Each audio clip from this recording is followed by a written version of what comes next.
सारी दुनिया है लॉकडाउन में, कोरोना है सबका रोना। डरने वाली बात नहीं है, सावधानी हमको रखनी है। 1 मीटर की दूरी से ही बात है हम सबको करनी है। बच्चों आओ पढ़ो सभी, कोरोना से डरो नहीं। बच्चों आओ पढ़ो सभी, कोरोना से डरो नहीं। पढ़ना लिखना है सबको, आगे बढ़ना है सबको।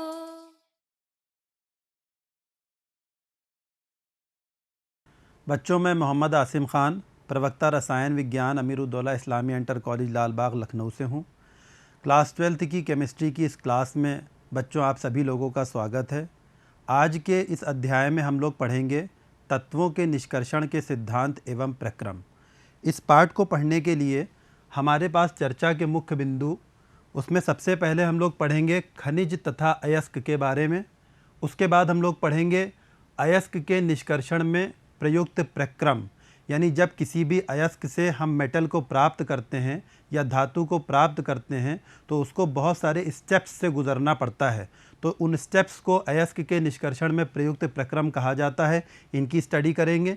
इसके बाद धातुओं के निष्कर्षण में प्रयुक्त होने वाली भट्टियाँ, यानी कौन कौन सी ऐसी फर्नेसेस या भट्टियाँ होती हैं जिनसे गुज़र करके कोई भी अयस्क से हमें मेटल प्राप्त होती है।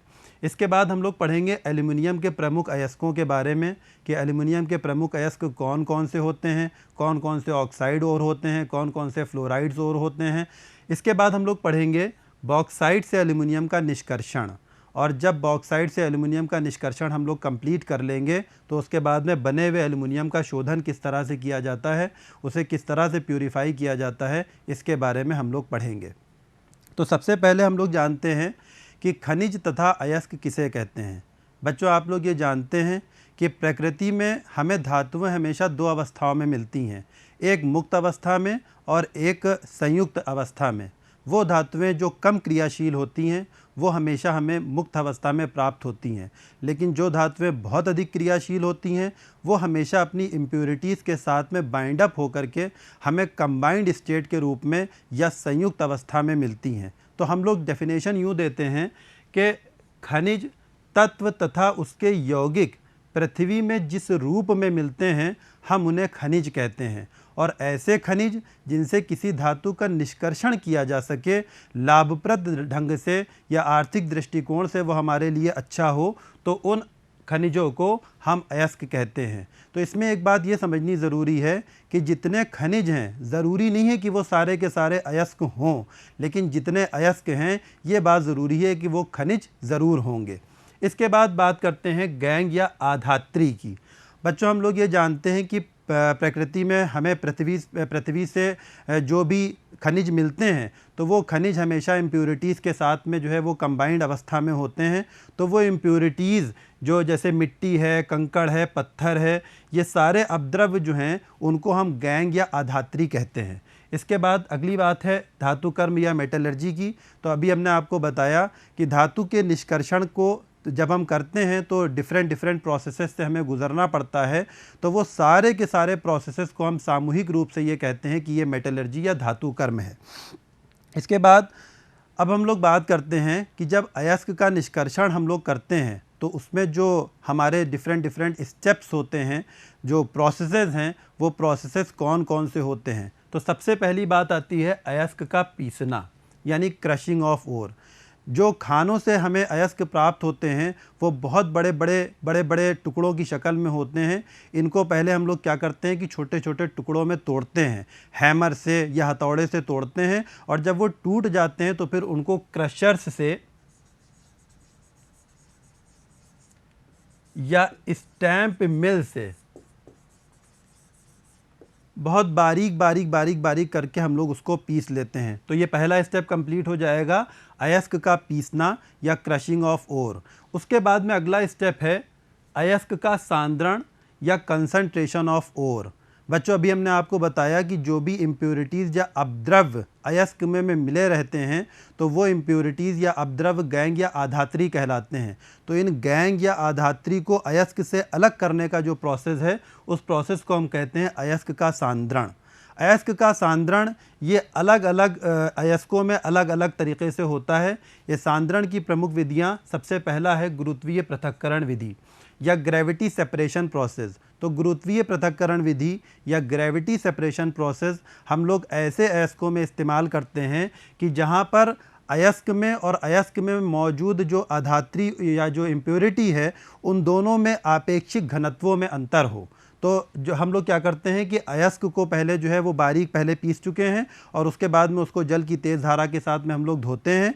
तो धोने पर क्या होता है, अयस्क में मौजूद जो भी इम्प्योरिटीज़ होती हैं वो तो पानी के साथ में निकल करके बह जाती हैं और जो अयस्क है वो शेष रह जाता है। उसके बाद में दूसरी बात आती है झाग प्लवन विधि या फ्रोथ फ्लोटेशन प्रोसेस। बच्चों ये विधि हम लोग तब इस्तेमाल करते हैं जब हमारा अयस्क जो है सल्फाइड ओर हो या सल्फाइड अयस्क के सांद्रण में हम लोग इस विधि का इस्तेमाल करते हैं। इस विधि में हम लोग क्या करते हैं कि पहले अयस्क को या ओर को बहुत बारीक बारीक पीसते हैं और पीसने के बाद में उसको एक ऐसे कंटेनर के अंदर में रखते हैं जिसमें तेल और पानी का मिश्रण होता है। बच्चों आप लोग ये जानते हैं कि जब तेल और पानी को किसी एक कंटेनर में हम लोग रखते हैं तो तेल हमेशा ऊपर की तरफ होगा और पानी हमेशा नीचे की तरफ होगा।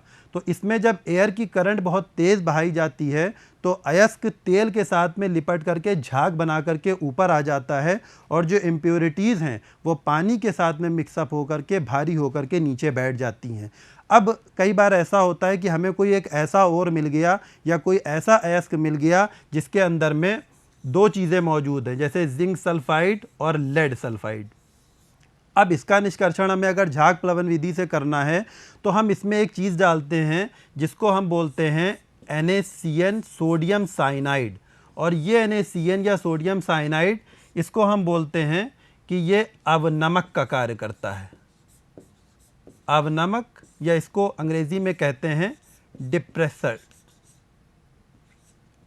डिप्रेशेंट। ये अवनमक या डिप्रेशन का काम ये होता है कि दोनों अयस्कों में से किसी एक अयस्क को ये अलाउ कर देगा। अलाउ करने का मतलब ये कि झाग बना करके ऊपर आने में मदद करेगा और किसी एक अयस्क के पार्टिकल को ये रोक देगा। तो इस NaCN का काम ये होता है कि ये लेड सल्फाइड के पार्टिकल्स को तो अलाउ कर देता है, ऊपर आकर के ये झाग बना देते हैं और ये जो जिंक सल्फाइड के पार्टिकल्स होते हैं इनको नीचे ही रोक कर रखता है। इसके बाद अगला प्रोसेस है चुंबकीय पृथक्करण या मैग्नेटिक सेपरेशन। बच्चों जैसा कि इसके नाम से ही पता चल रहा है कि इसकी जो विधि है वो इस बात पर आधारित है कि पदार्थ के अंदर में चुंबकीय गुण कैसा है। बच्चों हमको ये मालूम है कि जो अयस्क के अंदर में जो इम्प्योरिटी है और जो धातु है उसके अंदर में किसी एक में मेटेलिक प्रॉपर्टी होती है और किसी एक में नॉन मेटेलिक प्रॉपर्टी होती है। तो हम लोग क्या करते हैं कि एक रोलर के ऊपर पाउडर्ड अयस्क को या पाउडर्ड ओर को जो है वो डालते हैं और ये मैग्नेटिक रोलर यहाँ चल रहा होता है। और मैग्नेटिक प्रॉपर्टी जिस चीज़ के अंदर में होती है, चाहे वो अयस्क के अंदर हो चाहे अयस्क में मौजूद इम्प्योरिटी के अंदर में हो, तो वो तो मैग्नेटिक पार्टिकल्स के साथ में जो है वो इधर अलग की तरफ गिरते चले जाते हैं और जो नॉन मैग्नेटिक पार्टिकल्स है जिनके अंदर में चुंबकत्व का गुण नहीं है वो अलग की तरफ जो है वो निथर करके गिरते चले जाते हैं। बच्चों निस्तापन या कैल्सिनेशन में मिसाल के तौर पे एक एग्जाम्पल हम लोग लेते हैं। जैसे ये एल्युमिनियम हाइड्रोक्साइड है।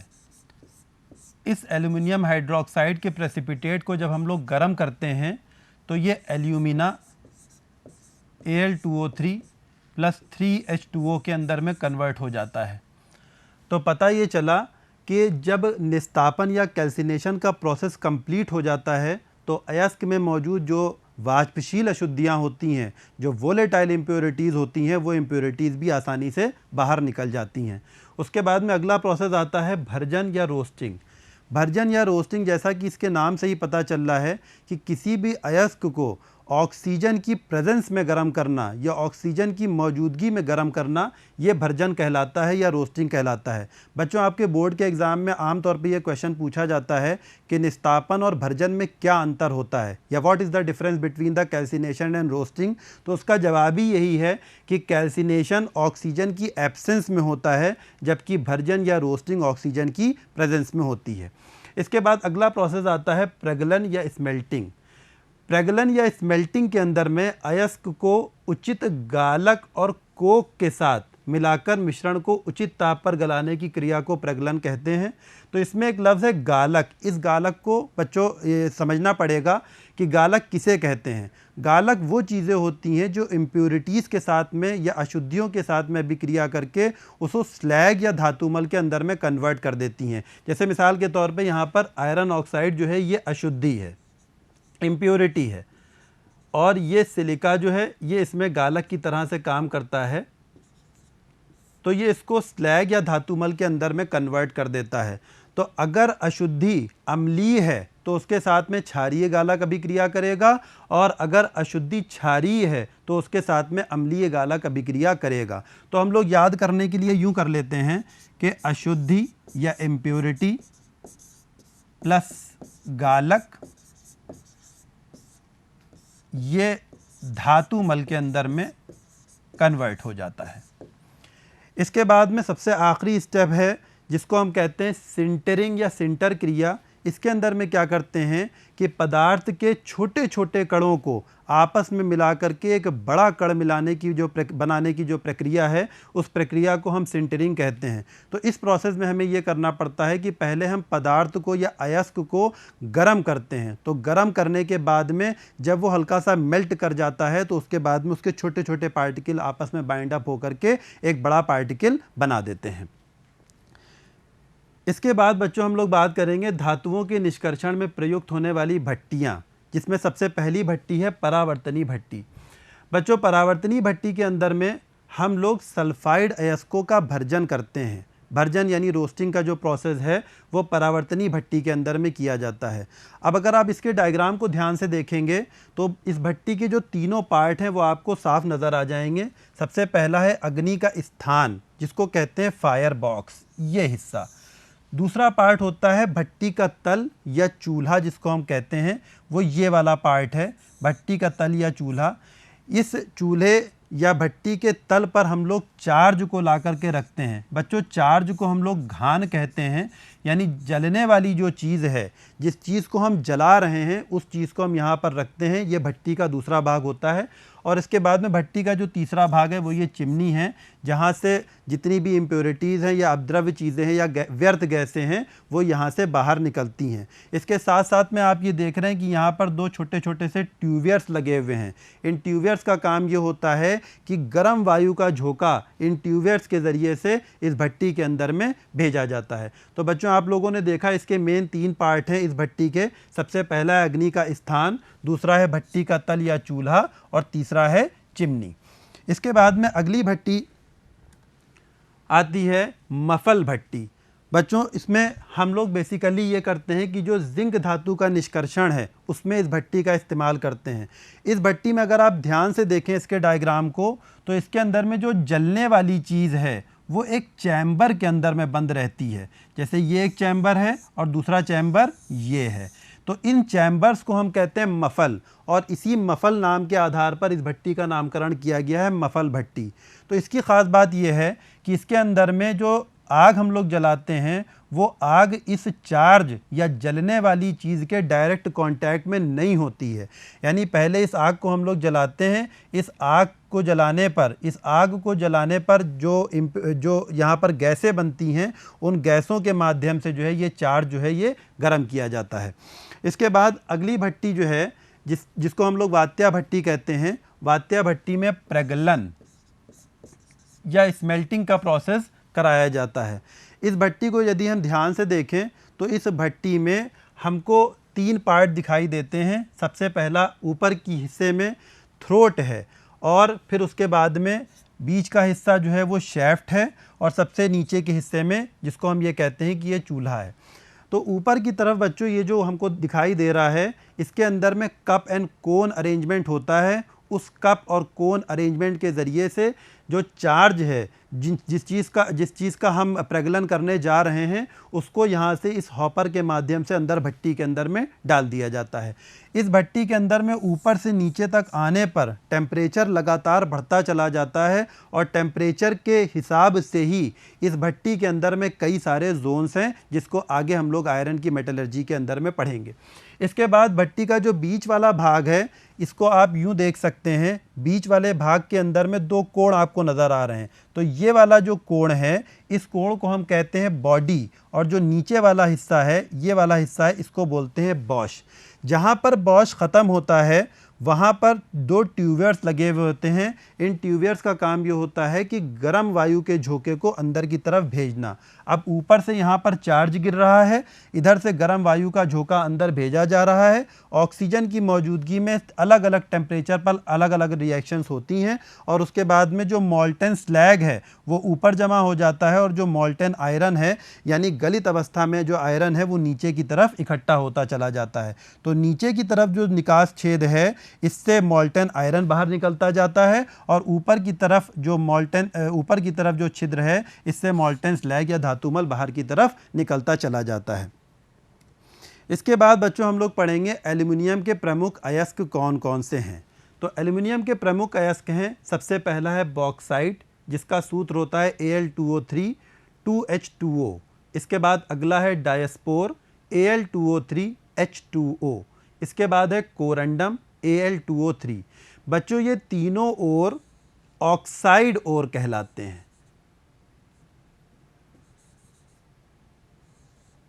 ये तीनों ओर ऑक्साइड ओर कहलाते हैं क्योंकि इनके अंदर में ऑक्सीजन मौजूद है। उसके बाद अगला ओर है या अगला अयस्क है क्रायोलाइट Na3Al(F6), इसको फ्लोराइड ओर कहते हैं। उसके बाद में सबसे आखिरी वाला है जिसको कहते हैं एल्यूनाइट K2SO4 Al2SO4 whole thrice 4AlOH का होल थ्राइस। तो यहाँ पर चूंकि सल्फेट मौजूद है इसलिए हम इसको इसका सल्फेट ओर कहते हैं। बच्चों मेनली हम लोग जो एल्युमिनियम का निष्कर्षण करते हैं वो बॉक्साइट से करते हैं, क्योंकि बॉक्साइट एक ऐसा ओर होता है कि जिसके ज़रिए से हमें जो निष्कर्षण का प्रोसेस हम करते हैं उस निष्कर्षण के प्रोसेस में कम खर्च पर ज़्यादा मात्रा में और ज़्यादा प्योर क्वांटिटी में हमें एल्युमिनियम प्राप्त होता है। इसके बाद में बॉक्साइट के शोधन की 3 विधियाँ होती हैं, हॉल विधि, बेयर विधि और सरपेक विधि। तो बारी बारी से इन विधियों का हम अध्ययन करेंगे। अभी आपको बच्चों एक बात ये बताना है कि जो हमारे पास में जो बॉक्साइट होता है उसमें 2 चीज़ें अशुद्धियों के रूप में होती हैं। एक अशुद्धि है जिस आयरन ऑक्साइड की और दूसरी अशुद्धि है सिलिका की। तो अब हम कौन सी विधि कब इस्तेमाल करते हैं, इसमें ये बात जानने की है या ये बात याद रखने की है कि जब हमारे अयस्क में यानी बॉक्साइट के अयस्क में आयरन ऑक्साइड और सिलिका की अशुद्धियाँ बराबर मात्रा में मौजूद होती हैं तब फिर हम बॉक्साइट का शोधन हॉल विधि से करते हैं। इस विधि में हम लोग क्या करते हैं कि बॉक्साइट में सोडियम कार्बोनेट के साथ में फ्यूजन कराते हैं।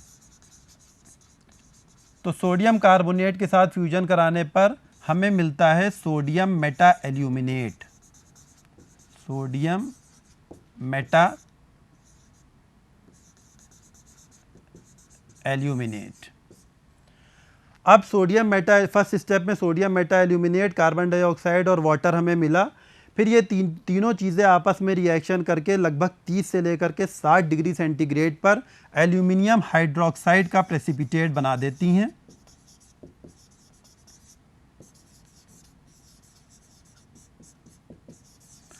और sodium carbonate as a by product निकल जाता है। उसके बाद में ये बना हुआ सोडियम हाइड्रोक्साइड एल्यूमिनियम हाइड्रोक्साइड, इस एल्यूमिनियम हाइड्रोक्साइड को गर्म करने पर हमें एल्यूमिना मिलता है और वाटर मिलता है। इसके बाद अगला प्रोसेस जो है वो कहलाता है बेयर विधि। बेयर विधि का बच्चों हम लोग इस्तेमाल तब करते हैं जब हमारे अयस्क में या बॉक्साइट के अंदर में Fe2O3 की अशुद्धि ज़्यादा मात्रा में हो और सिलिका की अशुद्धि कम मात्रा में हो, या फिर सिलिका की अशुद्धि ना हो और आयरन ऑक्साइड की अशुद्धि ही हो। तो उस कंडीशन के अंदर में हम लोग क्या करते हैं कि इस बॉक्साइट को सोडियम हाइड्रोक्साइड के साथ में NaOH के साथ में फ्यूज़ कराते हैं 80 वायुमंडलीय दाब पर और 150 डिग्री टेम्परेचर पर। तो हमें यहाँ पर मिलता है सोडियम मेटा एल्यूमिनेट।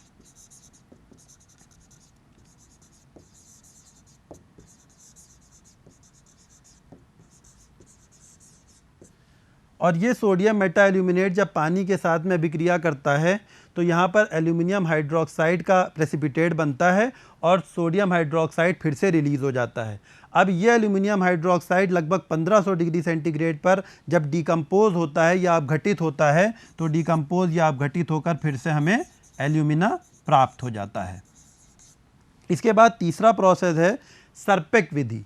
सरपेक विधि का बच्चों हम लोग तब इस्तेमाल करते हैं जब बॉक्साइट के अंदर सिलिका की इम्प्योरिटी ज़्यादा मात्रा में हो और आयरन ऑक्साइड की इम्प्योरिटी कम मात्रा में हो या आयरन ऑक्साइड की इम्प्योरिटी ना हो, केवल सिलिका की अशुद्धि मौजूद हो। इस प्रोसेस में हम क्या करते हैं कि बॉक्साइट को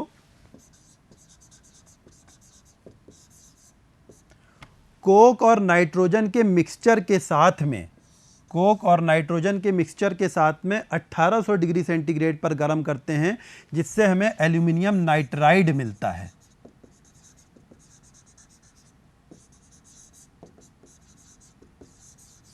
साथ साथ में कार्बन मोनोऑक्साइड और water as a by product मिलेगा।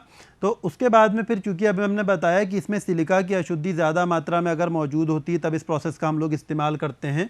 तो ये सिलिका इस कोक के साथ में अभिक्रिया करके इसको सिलिकॉन के अंदर और कार्बन मोनोऑक्साइड में कन्वर्ट कर देता है।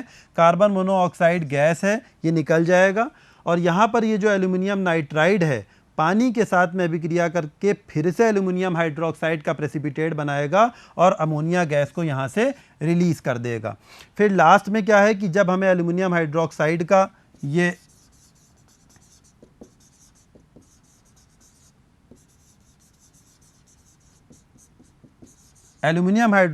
ये जो प्रेसिपिटेट मिल रहा है, इस प्रेसिपिटेट को हम फिर से गर्म करते हैं, जिससे हमें एल्यूमिना प्राप्त हो जाता है और पानी एज ए बाई प्रोडक्ट यहाँ से निकल जाता है। तो बच्चों, चाहे बेयर विधि हो, चाहे हॉल विधि हो, चाहे सरपेक विधि हो, तीनों ही विधियों से हमें एल्यूमिना प्राप्त होता है। अब इस एल्यूमिना का हम लोग शोधन करके एल्यूमिनियम बनाते हैं। वो एल्यूमिनियम बनाने का बच्चों तरीका ये है कि इसके लिए हम लोग क्या करते हैं कि एक बड़ा सारा टैंक लेते हैं जो आयरन का होता है और इसके ऊपर कार्बन के हम लोग एनोड लगा देते हैं। फिर उसके बाद में क्या है कि इसके अंदर में एल्यूमिना, गलित क्रायोलाइट और या फ्लोरस्पार लेकर के उसको जो है वो गर्म किया जाता है। तो गर्म करने पर क्या है कि ये हमने यहाँ पर ये क्रायोलाइट लिया इसलिए है क्योंकि यहाँ पर निर्जल एल्यूमिना जो है इसका गलनांक बहुत ज़्यादा होता है, लगभग 2000 डिग्री सेंटीग्रेड या उससे भी ज़्यादा होता है। क्रायोलाइट मिला देने से इस मिश्रण का गलनांक बहुत कम हो जाता है। फिर क्या है कि यहाँ पर हमें इलेक्ट्रोलिसिस का प्रोसेस होता है। इलेक्ट्रोलिसिस का प्रोसेस कंप्लीट होने पर हमें कैथोड पर एल्यूमिनियम मिलता है और एनोड पर ऑक्सीजन मिल जाती है। इसके बाद ये बना हुआ एल्यूमिनियम प्योर नहीं है, इसको और ज़्यादा प्यूरीफाई करने के लिए हम लोग क्या हूप प्रोसेस का इस्तेमाल करते हैं। हूप प्रोसेस के इस्तेमाल के लिए हम लोग क्या करते हैं कि यहाँ पर फिर से एक इलेक्ट्रोलिसिस का प्रोसेस करवाने के लिए 3 लेयर्स बनाते हैं। एक आयरन के टैंक के अंदर में ऊपर हम लोग ग्रेफाइट के कैथोड्स लगाते हैं, बीच में हम लोग क्या करते हैं 3 लेयर्स में सबसे ऊपर वाली लेयर के अंदर में प्योर एल्यूमिनियम, सबसे नीचे वाली लेयर में इम्प्योर मॉल्टेन एल्यूमिनियम और बीच के अंदर वाली लेयर में बेरियम, एल्यूमिनियम, सोडियम के फ्लोराइड्स लेकर के इसका इलेक्ट्रोलिसिस का प्रोसेस कराते हैं। तो जब हम लोग इलेक्ट्रोलिसिस का प्रोसेस कराते हैं तो उसमें क्या होता है कि यहाँ से सबसे ऊपर वाली लेयर पे क्योंकि इसका आपेक्षिक घनत्व कम होता है और नीचे वाली लेयर का आपेक्षिक घनत्व सबसे ज़्यादा होता है, इसलिए आपेक्षिक घनत्व कम होने की वजह से प्योर एल्यूमिनियम यहाँ पर ऊपर की तरफ ग्रेफाइट कैथोड्स में आकर के डिपॉजिट होने लगता है।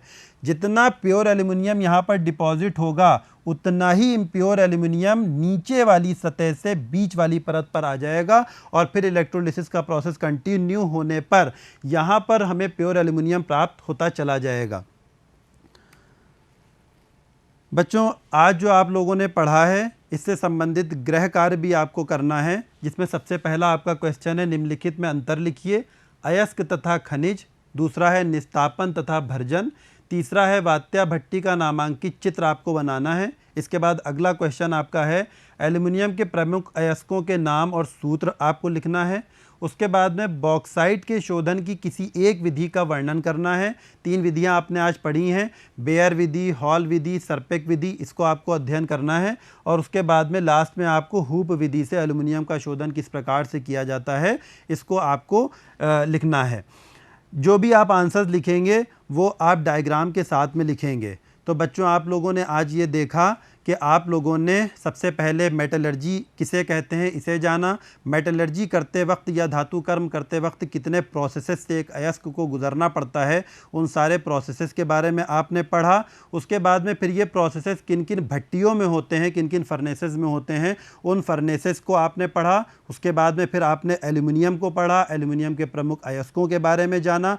एल्युमिनियम को प्राप्त हम लोग जब बॉक्साइट से करते हैं तो बॉक्साइट से एल्युमिनियम बनाने की जो 3 विधियां हैं उन विधियों को आपने पढ़ा। फिर जो एल्युमिना बना उस एल्युमिना से हम लोग किस तरह से एल्युमिनियम बनाते हैं उसको आपने स्टडी करा। तो बच्चों, ये जो लेक्चर आप लोगों ने पढ़ा है इससे संबंधित जो पाठ्य सामग्री है और जो अभ्यास कार्य है वो मानव संसाधन विकास मंत्रालय भारत सरकार द्वारा विकसित दीक्षा ऐप पर उपलब्ध है।